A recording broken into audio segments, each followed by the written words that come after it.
नमस्कार, स्वागत है आपका एनवी न्यूज की खास पेशकश न्यूज नाउ में। आपके साथ मैं हूं संदीप तिवारी। अपने इस खास कार्यक्रम में हम हर उस खबर की बात करते हैं जो आपको जाननी जरूरी है। सभी अहम मसलों का बारीकी से विश्लेषण करते हैं और खबरों के पीछे की सच्चाई आप तक पहुंचाते हैं। तो चलिए बिना किसी देरी के शुरू करते हैं न्यूज नाउ। प्रधानमंत्री मोदी ने अपने लोकप्रिय कार्यक्रम मन की बात का 115वां एपिसोड प्रसारित किया। इस कार्यक्रम के दौरान देशवासियों से प्रधानमंत्री मोदी ने कई विषयों पर चर्चा की और संवाद स्थापित किया। अपने संबोधन में प्रधानमंत्री मोदी ने कहा कि भारत ने हर युग में कुछ चुनौतियों का सामना करता है।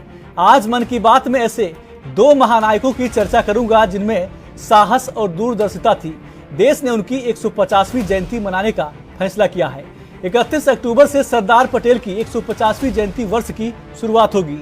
इसके बाद 15 नवंबर से भगवान बिरसा मुंडा की 150वीं जयंती वर्ष की शुरुआत होगी। पीएम ने की दो महानायकों की चर्चा। प्रधानमंत्री नरेंद्र मोदी ने अपने मन की बात कार्यक्रम का 115वां एपिसोड प्रसारित किया।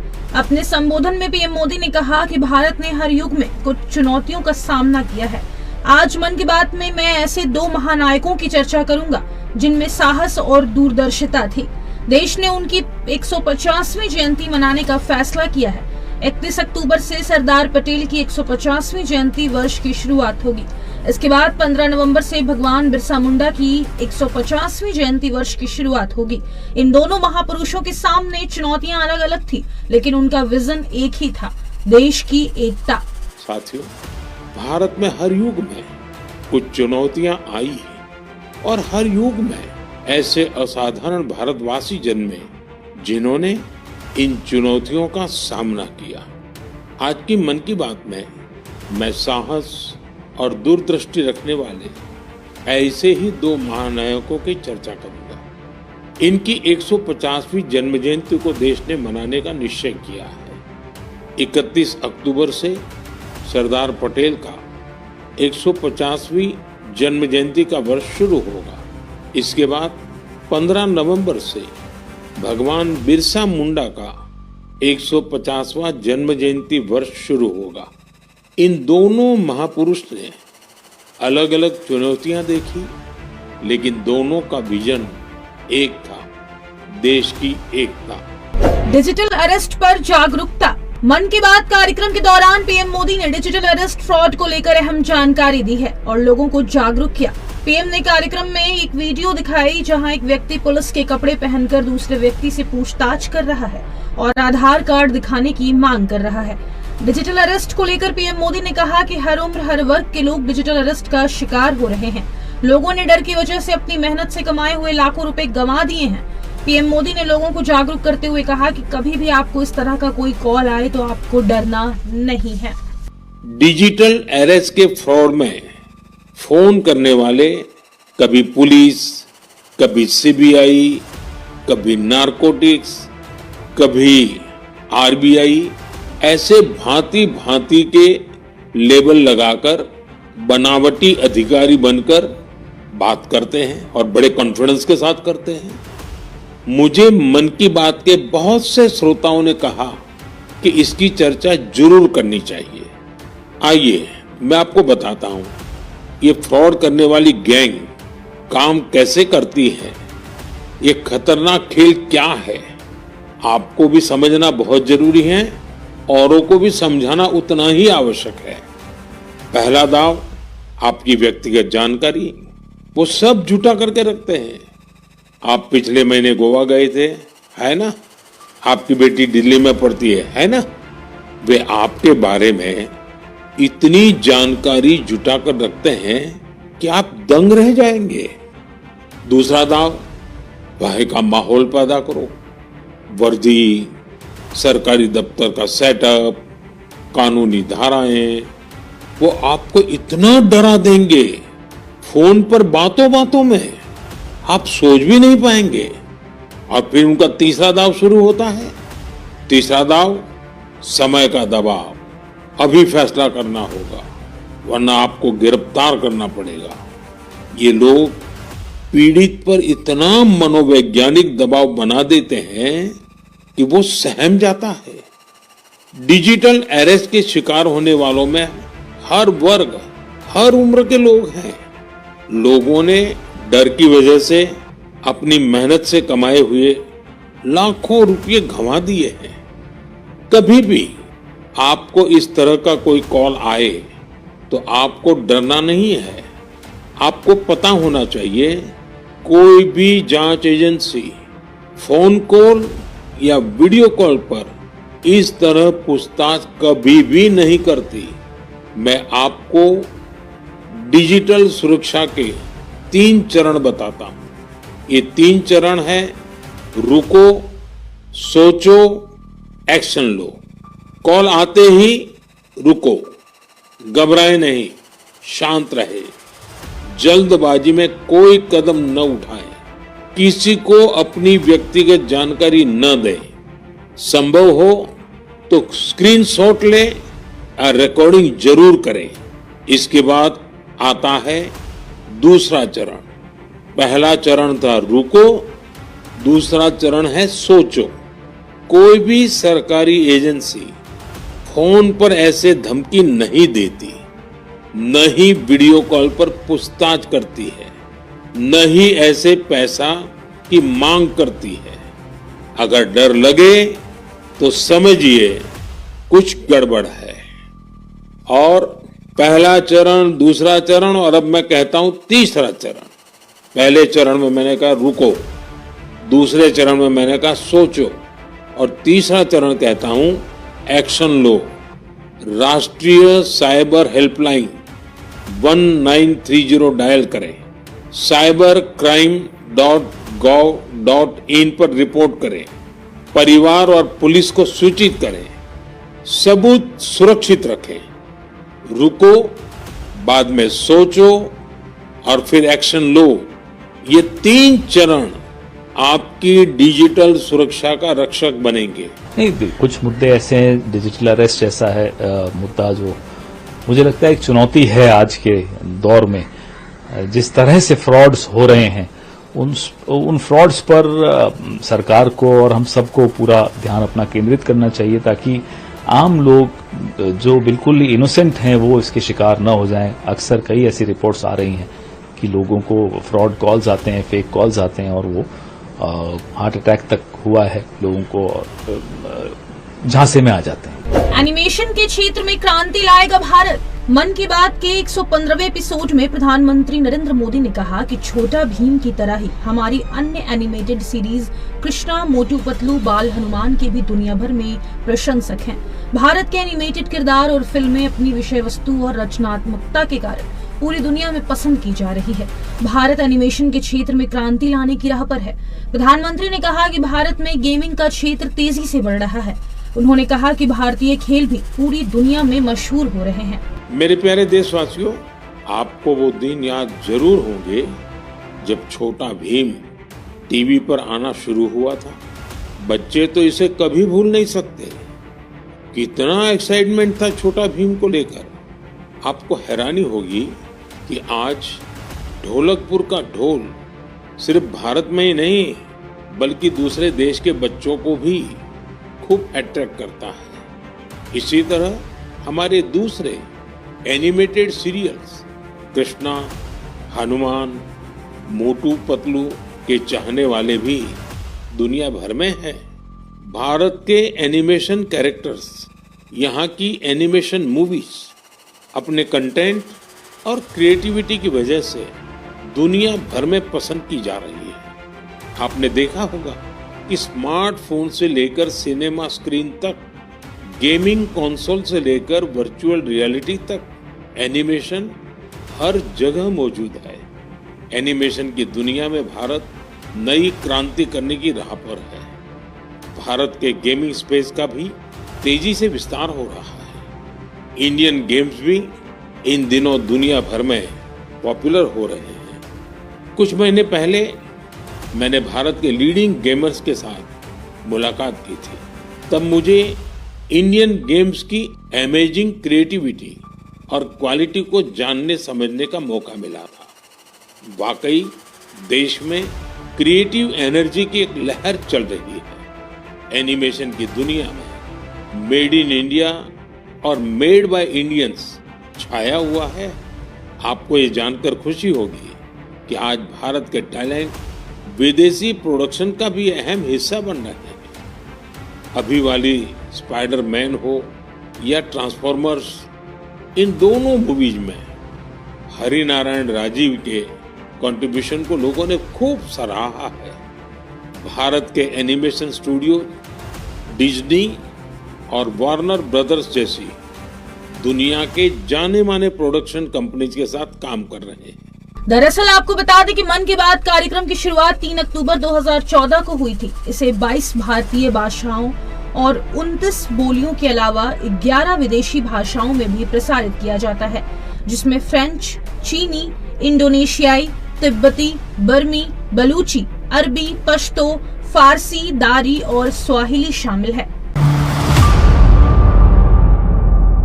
पश्चिम बंगाल के दौरे पर पहुंचे गृह मंत्री अमित शाह ने उत्तर 24 परगना के पेट्रापोल यात्री टर्मिनल भवन और मैत्री द्वार का उद्घाटन किया। इसके बाद उन्होंने लोगों को संबोधित करते हुए राज्य में घुसपैठ की समस्या पर चिंता जाहिर की। उन्होंने कहा कि बंगाल की जनता 2026 में परिवर्तन लाए। हम तभी राहत की सांस लेंगे जब हम सत्ता में आने पर घुसपैठ रोकेंगे। पेट्रापोल यात्री टर्मिनल का उद्घाटन। केंद्रीय गृह मंत्री अमित शाह ने पश्चिम बंगाल के उत्तर 24 परगना में पेट्रापोल यात्री टर्मिनल भवन और मैत्री द्वार का उद्घाटन कर दिया है। उन्होंने कहा कि मैं यहां टर्मिनल भवन का उद्घाटन करने आया हूं और हवाई अड्डे को जमीन पर लाने, इसे भूमि बंदरगाह में बदलने के लिए मिश्रा जी को दिल से धन्यवाद देना चाहता हूं। टर्मिनल भवन लागत पर बनाया गया लगभग 500 करोड़ का 60,000 वर्ग मीटर में फैला है और प्रतिदिन 25,000 यात्रियों को संभाल सकता है। मुझे विश्वास है कि इससे चिकित्सा और शैक्षिक पर्यटन को काफी बढ़ावा मिलेगा। बिल्डिंग का उद्घाटन कर मैं आया हूं। मैं मिश्रा जी को बहुत बहुत साधुवाद देना चाहता हूं। भाई, आपने एयरपोर्ट को जमीन पर लैंड पोर्ट पर उतारने का काम किया है। एयरपोर्ट जैसी सुविधा है। लगभग 500 करोड़ के खर्च से 60,000 वर्ग मीटर में 25,000 यात्रियों को रोज हैंडल करने की क्षमता ये टर्मिनल बिल्डिंग की है और मुझे पूरा भरोसा है इससे मेडिकल और एजुकेशनल टूरिज्म का बहुत बड़ा बढ़ावा होने वाला है। ये लैंड पोर्ट अथॉरिटी का ये इनिशिएटिव भारत की सीमाओं को सुरक्षित और विकास के लिए अनुकूल बनाएगा। हमने यहाँ पर आज एक मैत्री द्वार का उद्घाटन भी किया है। 2023 में मैंने ही इसका भूमि पूजन किया था और करीब करीब 6 करोड़ की लागत से ये मैत्री द्वार को बनाया है। सीमावर्ती क्षेत्रों में मजबूत बुनियादी ढांचे पर जोर। अमित शाह ने सीमावर्ती क्षेत्रों में मजबूत बुनियादी ढांचे का जिक्र करते हुए कहा कि पीएम मोदी द्वारा प्रस्तावित सीमावर्ती क्षेत्रों में मजबूत बुनियादी ढांचे के दृष्टिकोण को भूमि बंदरगाह प्राधिकरण द्वारा आगे बढ़ाया जा रहा है। यह प्राधिकरण आव्रजन, सीमा शुल्क और सीमा सुरक्षा के सभी पहलुओं को शामिल करते हुए वन स्टॉप समाधान के रूप में कार्य करता है। सीमावर्ती क्षेत्रों में मजबूत इंफ्रास्ट्रक्चर की जो कल्पना मोदी जी की है, इसको लैंड पोर्ट अथॉरिटी आगे बढ़ा रही है। भाइयों बहनों, अथॉरिटी एक वन स्टॉप समाधान है जिसमें इमिग्रेशन, कस्टम और बॉर्डर सिक्योरिटी के सारे आयाम समाहित कर लिए गए हैं और भारत ने 12 लैंड पोर्ट का विकास और संचालन किया है। पेट्रोपोल, अगरतला, श्रीमंतपुर, सूतरकांडी, सबरूम और डोकी ये बांग्लादेश के साथ, नेपाल के साथ रक्सौल, जोगबनी, रुपईडीहा ये नेपाल के साथ, अटारी पाकिस्तान के साथ और मोरे में म्यांमार के साथ और इसके अलावे नानक साहब को श्रद्धांजलि देने के लिए महान सिख गुरु नानक देव जी महाराज की स्मरणांजलि देने के लिए करतारपुर कॉरिडोर का काम भी नरेंद्र मोदी सरकार ने बनाया है। घुसपैठ को लेकर ममता सरकार पर निशाना। केंद्रीय गृह मंत्री ने इस दौरान भारत बांग्लादेश बॉर्डर पर सीमा पार से हो रहे घुसपैठ को लेकर चिंता जताई। उन्होंने लोगों को संबोधित करते हुए कहा कि जब सीमा पर आवाजाही का कोई कानूनी तरीका नहीं होता है तो अवैध प्रवास होता है। अवैध प्रवास भारत बांग्लादेश शांति को नुकसान पहुंचाता है। मैं पश्चिम बंगाल के लोगों से कहना चाहता हूं कि 2026 में प्रदेश की ममता सरकार को हटाकर बदलाव करें और बीजेपी की सरकार बनाएं। हम आपको भरोसा देते हैं कि हम घुसपैठ रोक देंगे। कानूनी आवाजाही की व्यवस्था न हो तब आवाजाही अवैध रूप से होती है, और जब अवैध रूप से आवाजाही के रास्ते खुलते हैं वो बंगाल की, भारत की शांति को बहुत क्षति पहुंचाते हैं। मैं आज बंगाल की जनता को कहकर जाता हूं, 26 में परिवर्तन कर दीजिए। इस घुसपैठ को हम पूर्णतया रोक कर दम लेने वाले हैं और शांति बंगाल में तभी हो सकती है जब एक घुसपैठ रुक जाए। अमित शाह का ममता से सवाल। गृह मंत्री अमित शाह ने इस दौरान ममता सरकार पर भी निशाना साधा। मैं आपको विश्वास दिलाता हूं कि चिंता मत करो, आपके अच्छे दिन दूर नहीं हैं। 2026 के विधानसभा चुनाव की गिनती के साथ यहां अच्छे दिन शुरू हो जाएंगे। ममता बनर्जी हमेशा कहती हैं कि उन्हें अन्याय का सामना करना पड़ रहा है। यूपीए सरकार के दौरान नरेगा के लिए 15,000 करोड़ आवंटित किए गए थे और आप उस सरकार का हिस्सा थे, लेकिन अब नरेंद्र मोदी जी की सरकार में पिछले 10 वर्षों में 56,000 करोड़ दिए गए हैं। शाह ने ममता सरकार पर सवाल खड़े करते हुए कहा कि 56,000 करोड़ नरेगा के लाभार्थियों तक पहुंचते हैं या क्या यह तृणमूल कांग्रेस कार्यकर्ताओं के हाथों में जाते हैं। मैं आपको विश्वास दिलाता हूं, आप चिंता मत करिए, आपके अच्छे दिन अब दूर नहीं है। 2026 विधानसभा की गणना के साथ ही यहाँ पर अच्छे दिन भी शुरू होने वाले हैं, ये आप मान कर चलिएगा। भाइयों बहनों, ममता जी हमेशा कहती हैं कि हमें अन्याय हो रहा है नरेगा का। ममता जी, नरेगा में यूपीए के समय में 15,000 करोड़ रुपया दिया। यूपीए में आप सरकार में शामिल थी। एनडीए में नरेंद्र मोदी जी ने 10 साल में 54,000 करोड़ रुपया दिया है। मगर मैं आज एक बार पूछ कर जाता हूं, ये 54,000 करोड़ रुपया मनरेगा के लाभार्थियों के पास पहुंचता है या तृणमूल कांग्रेस के कार्यकर्ताओं के पास पहुंचता है? इसकी जरा जांच कर लेना। दरअसल लैंड पोर्ट पेट्रापोल दक्षिण एशिया का सबसे बड़ा लैंड पोर्ट है और यह भारत और बांग्लादेश के बीच व्यापार और वाणिज्य के लिए एक अहम प्रवेश द्वार है। पेट्रापोल भारत बांग्लादेश व्यापार और यात्री आवाजाही दोनों के मामले में भारत बांग्लादेश के लिए सबसे महत्वपूर्ण भूमि सीमा क्रॉसिंग में से एक है। भारत और बांग्लादेश के बीच करीब 70% भूमि आधारित व्यापार इसी भूमि बंदरगाह के जरिए होता है। पेट्रापोल लैंड पोर्ट भारत का 8वां सबसे बड़ा अंतर्राष्ट्रीय आव्रजन बंदरगाह भी है और भारत और बांग्लादेश के बीच सालाना 23.5 लाख से ज्यादा यात्रियों की आवाजाही की सुविधा प्रदान करता है। Special desk ANB news. Odisha में चक्रवात दाना के कमजोर होने के बावजूद तटीय क्षेत्रों में तेज हवा और वर्षा के कारण बाढ़ जैसी स्थिति है। लगभग 1.75 लाख एकड़ भूमि में लगी फसलों को नुकसान पहुंचा है। कई गांव जलमग्न हो गए हैं और रेस्क्यू का कार्य किया जा रहा है। मुख्यमंत्री मोहन चरण मांझी ने प्रभावित क्षेत्रों के लोगों को अगले 7 दिनों तक अस्थायी शिविर में रहने की सलाह दी है। उधर पश्चिम बंगाल में दाना को लेकर बीजेपी ममता सरकार पर सवाल खड़े कर रही है। रिपोर्ट देखिए।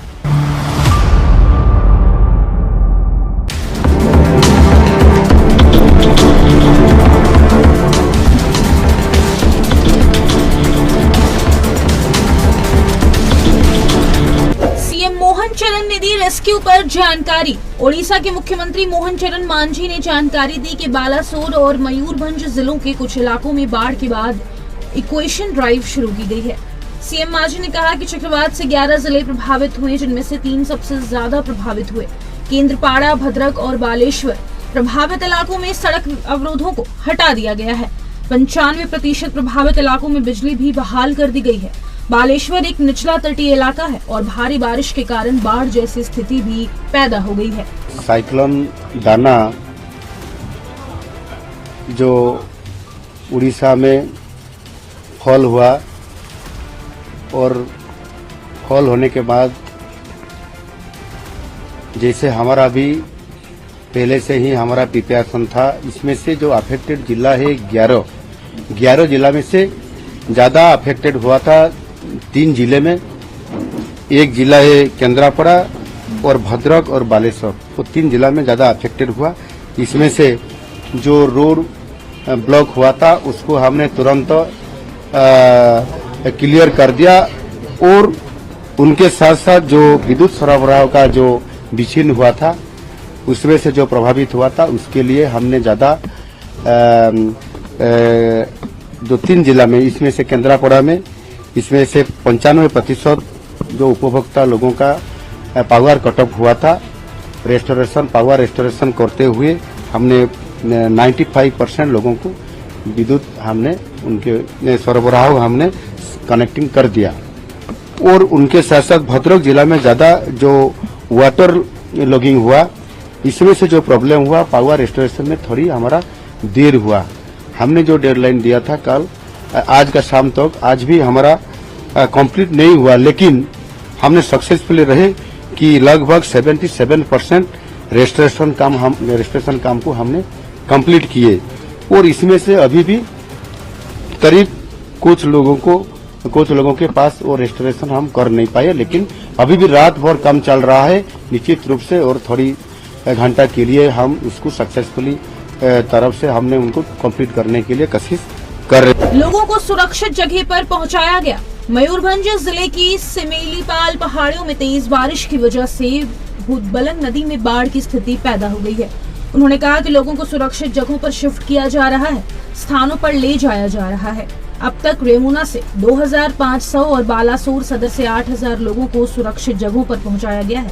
जल संसाधन विभाग के अधिकारियों ने कहा कि मयूरभंज जिले के बेतानाटी ब्लॉक में भूतबलंग नदी के पास के गांव को बाढ़ जैसे हालात का सामना करना पड़ रहा है, क्योंकि उफनती नदी का पानी कई खेतों में घुस गया है। विशेष रूप से बालेश्वर में आपका वो जो साइक्लोन के साथ साथ अभी थोड़ा हमारा जो फ्लड आ गया, क्योंकि मयूरभंज जिले के जो ऊपर से जो सिमलीपाल जो हमारा जैव मंडल है वहाँ ऊपर से ज्यादा बारिश होने के नाते नीचे जो लो लाइन है हमारा बालेश्वर का जो सीसौर का जो इलाका है इसमें से ज्यादा प्रभावित हुआ। और लेकिन अभी भी वो जो हमारा जो जल स्तर जो रहना चाहिए, जो विपद संकेत उनसे भी थोड़ा नीचे है। अभी भी ऐसे कोई क्रिटिकल परिस्थिति नहीं आया। तो उसी जिले में हमने जो उपभोक्ता लोग है 81% हमारा पावर रेस्टोरेशन करते हुए वो काम सफल रहे, और आज रात तक उसको 100% करने के लिए हम सफल रहेंगे। लेकिन वो जो फ्लड आने वाला है उसलिए जल स्तर अभी थोड़ा सा वृद्धि अभी भी हो रहा है। इसमें से प्रभावित बालेश्वर जिला का जो 6 ग्राम पंचायत है उसमें से 20 गांव है, उसके ऊपर थोड़ा प्रभावित अभी हो चुका है। और रेमुना ब्लॉक का 2500 और बालेश्वर सदर ब्लॉक का 8000 लोगों को अभी हमने इवैक्यूएट कर चुके हैं। और जो हमारा जो प्रशासन है एनडीआरएफ और ड्राफ्ट टीम और फायर सर्विस उसको हमने टोटली तैयार करते हुए हम रखे हैं। कोई भी प्रॉब्लम शुरू हो जाएगा तो उनका ऑपरेशन भी हमने करने के लिए निर्देश दे चुका है। दाना ने बंगाल में ली 4 की जान। उधर पश्चिम बंगाल में चक्रवात दाना के कारण 3 और लोगों की मौत हो गई है, जिससे मरने वालों की संख्या बढ़कर 4 हो गई है। कोलकाता व सुंदरवन में चक्रवात के कारण टूटे बिजली के तार से झटका लगने से 2 लोगों की मौत हुई है। वहीं हावड़ा में चक्रवात के कारण भारी बारिश से जलमग्न हुई एक सड़क पर गिरने से एक व्यक्ति की जान चली गई। इससे पहले पूर्व बर्धमान जिले के बुदबुद इलाके में भी बिजली के तार की चपेट में आने से एक सिविक वॉलंटियर की मौत हो गई थी। बीजेपी का ममता सरकार पर तंज। वहीं अब मामले पर राजनीति भी शुरू हो गई है। बीजेपी नेता अग्निमित्रा पॉल ने कहा कि पश्चिम बंगाल में चक्रवात दाना में 4 लोगों की जान चली गई। ओडिशा में चक्रवात के कारण कोई हताहत नहीं हुई, जबकि पश्चिम बंगाल में लोगों की मृत्यु हुई है। ममता बनर्जी ने सभी से वादा किया था कि वह राज्य को लंदन की तरह बना देंगी, लेकिन वह इसे वेनिस जैसा बनाने में कामयाब रही। अच्छी बात है, मुख्यमंत्री बैठी थी, उड़ीसा का भी मुख्यमंत्री बैठे थे, लेकिन ये बहुत दुख की बात है कि मुख्यमंत्री 28 घंटा बैठे रहे और हमारे मुख्यमंत्री का जो प्रभाव, दाना भी उससे डरती है, दाना भी पास कटा के चला गया, लेकिन उसके बाद भी 4 जन का मृत्यु हो गया। उड़ीसा में पूरा दाना का प्रभाव, एक भी मृत्यु नहीं हुआ भगवान का मेहरबानी से, लेकिन पश्चिम बंगाल में 4 जन का मृत्यु हो गया। पानी जमकर इलेक्ट्रिक्यूशन होकर गिरकर मृत्यु हो गया। तो आज पश्चिम बंगाल का जो इंफ्रास्ट्रक्चर और ये पानी जमने का जो फोरकास्ट, ये हमारा ममता बनर्जी का अनुप्रेरणा, वो बोले थे 2011 से कि वेनिस बनाएंगे, वेनिस हो गया। लंदन बोले थे, वेनिस बन गया, वो भी तो एक इंटरनेशनल शहर ही है। तो थोड़ा सा भी पानी जो हो जाता है उसमें इलेक्ट्रिक्यूशन एक बहुत बड़ा प्रॉब्लम आज हो गया है। कहीं कौन सा तार गिरा हुआ है, कौन सा मैनहोल खुला हुआ है, किसी को भी मालूम नहीं, फिराद हाकिम जी को भी मालूम नहीं, क्योंकि उन्हीं का वार्ड में 1 जन का मृत्यु हो गया है इलेक्ट्रिक्यूशन से, जो हमारे कॉर्पोरेशन के वर्कर थे। बहुत दुख की बात है। दरअसल चक्रवाती तूफान दाना का नाम सऊदी अरब ने दिया है। इसका मतलब होता है उदारता। अगर किसी आंधी की गति 62 किलोमीटर प्रति घंटे से ज्यादा है तो इसे एक विशेष नाम देना जरूरी हो जाता है। तो यही तूफानी हवा अगर 137 किलोमीटर प्रति घंटे तक पहुंचती है या पार हो जाती है तो इसे चक्रवाती तूफान कहते हैं। चक्रवाती तूफान दाना का प्रभाव कमजोर पड़ने से जिन इलाकों में भारी बारिश हो रही थी वहां के हालात अब सुधरने लगे हैं। पश्चिम बंगाल, उड़ीसा, केरल, झारखंड सहित अन्य राज्यों में बारिश का जोर कमजोर पड़ने से जलभराव कम हुआ है। मौसम विभाग ने उड़ीसा, बंगाल, झारखंड में हल्की से मध्यम बारिश की संभावना जताई है, जबकि केरल में तेज बारिश का ऑरेंज अलर्ट है। वहीं उत्तर प्रदेश और बिहार में हल्की बारिश की संभावना जताई गई है। दिवाली के दिन लक्ष्मी पूजन किस दिन किया जाए, इसको लेकर इस साल भारी कंफ्यूजन चल रहा है। दीपावली ऐसा त्योहार है जिसका सभी को पूरे साल बेसब्री से इंतजार रहता है। दीपावली पर पूरे 5 दिन का उत्सव है जो कि धनतेरस से लेकर भाई दूज तक मनाया जाता है। मगर इस बार बड़ी दीपावली के मुहूर्त को लेकर असमंजस क्यों है, रिपोर्ट देखते हैं।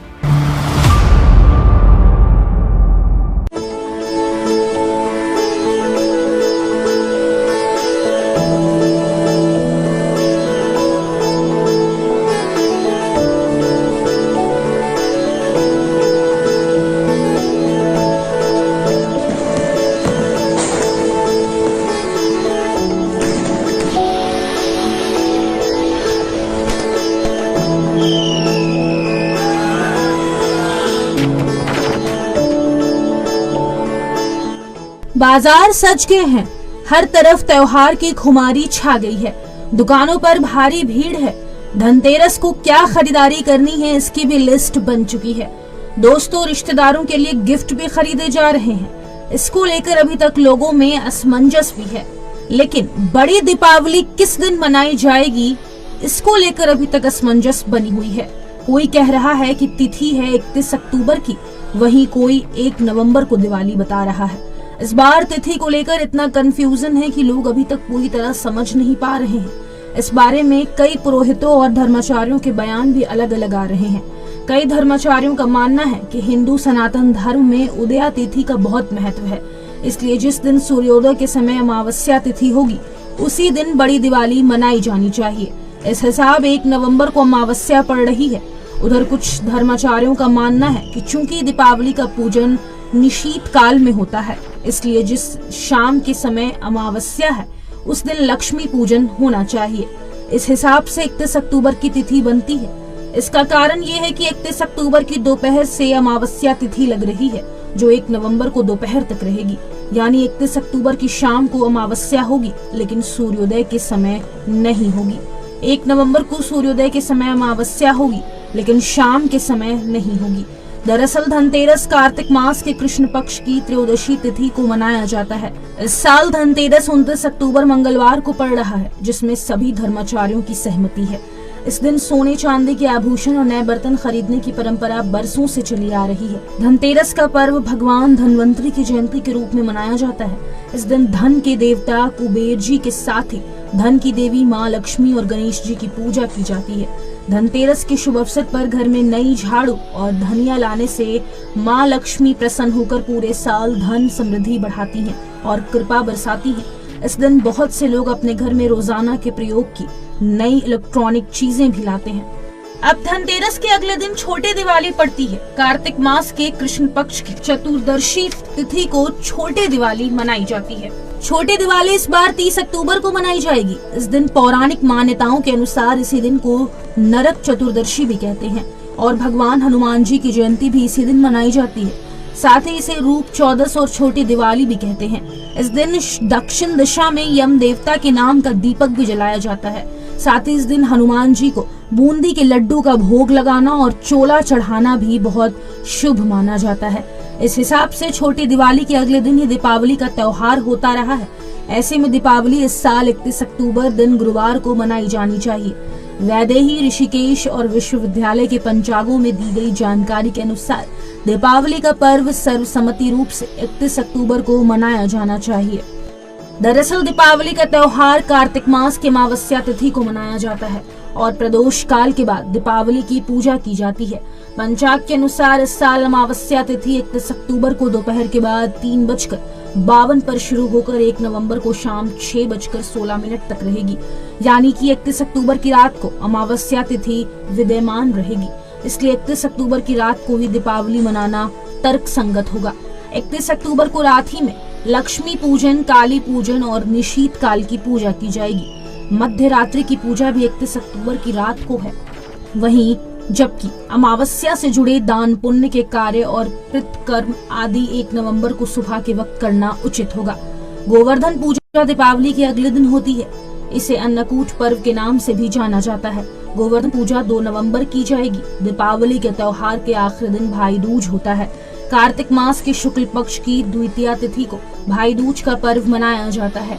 इस साल भाई दूज 3 नवंबर को मनाया जा रहा है। इसे यम दूज भी कहते हैं। तो इस प्रकार 31 अक्टूबर की तिथि को ही मान्यता मिलती दिख रही है। एएनबी न्यूज की खास रिपोर्ट। न्यूज नाउ में मेरे साथ बस इतना ही। आप देखते रहिए एएनबी न्यूज। नमस्कार।